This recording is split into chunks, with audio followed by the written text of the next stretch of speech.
चैतन्य महाप्रभु राधा तत्व के बारे में बोले, उससे पहले क्या कलयुग में या और युग में राधा रानी के बारे में वो पूरा वेद वो हिडन था क्या, उनका भक्ति वो जो कृपा ये देखिए राधा रानी का वर्णन वेदों में भी बहुत जगह है, लेकिन अब वेद को पढ़ने वाले समझने वाले सब काबिल लोग तो है नहीं। राधा शब्द लिखा है लेकिन शब्द से क्या होता है, अब मैं कोई नया शब्द बता दूं और बोलूं ऐसे भगवान इस नाम से आए थे। जैसे जब देवकी वसुदेव ने तपस्या की थी भगवान की, तो एक कृष्णी गर्भ के नाम से भगवान आए थे। अब कौन जानता है कृष्णी गर्भ वगैरह के बारे में, कोई इतना जानता नहीं है, लिखा सब है लेकिन ज्यादा प्रचार नहीं है।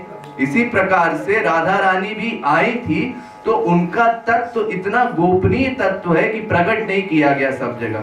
कुछ लोग ऐसे भी हैं जो हमसे प्रश्न कर रहे थे वहां भी जब हम प्रवचन दे रहे थे कि राधा रानी का क्या भागवत में वर्णन नहीं है वगैरह वगैरह। तो भागवत सुखदेव परमहंस ने बोली तो सुखदेव परमहंस राधा रानी के अनन्य भक्त हैं।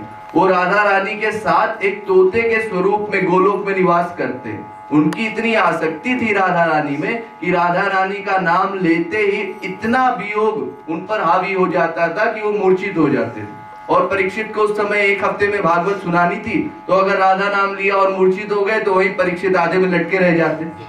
इस चक्कर में उन्होंने राधा रानी का नाम ना लेकर के सर्वश्रेष्ठ गोपिका या भगवान की सर्वश्रेष्ठ आराधिका के नाम से बार बार संबोधन किया है भागवत में, इसलिए राधा शब्द उसमें भी पाया जाता है, इसके अलावा वेदों में भी पाया जाता है।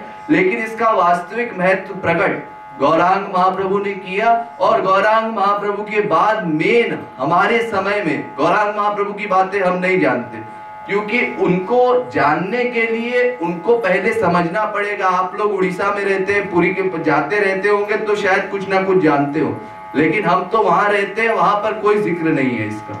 तो हमारे यहाँ तो महाराज जी ने ही राधा तत्व पे प्रकाश डाला है, नहीं तो आज के समय में भी लोग राधे राधे बोलते हैं लेकिन राधे शब्द का मतलब कोई नहीं समझता, या ये नहीं जानता कि राधा रानी कितनी बड़ी पर्सनैलिटी है। ये तो महाराज जी की कृपा से कुछ लोग समझ पाए हैं कि राधा रानी का स्थान ठाकुर जी से भी बड़ा है। नहीं तो लोग मियाँ बीबी मानते थे, नहीं तो प्रेमी प्रेमिका मानते थे। संसार में तो खुद जैसे लोग हैं उसी भाव से भगवान को भी देखते हैं, वो दिव्य प्रेम को समझ नहीं पाएंगे कभी।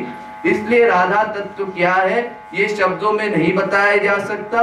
फिर भी आप अगर कीर्तन करेंगे या महाराज जी के पदों को पढ़ेंगे तो आप कुछ कुछ समझ पाएंगे राधा रानी के विषय में।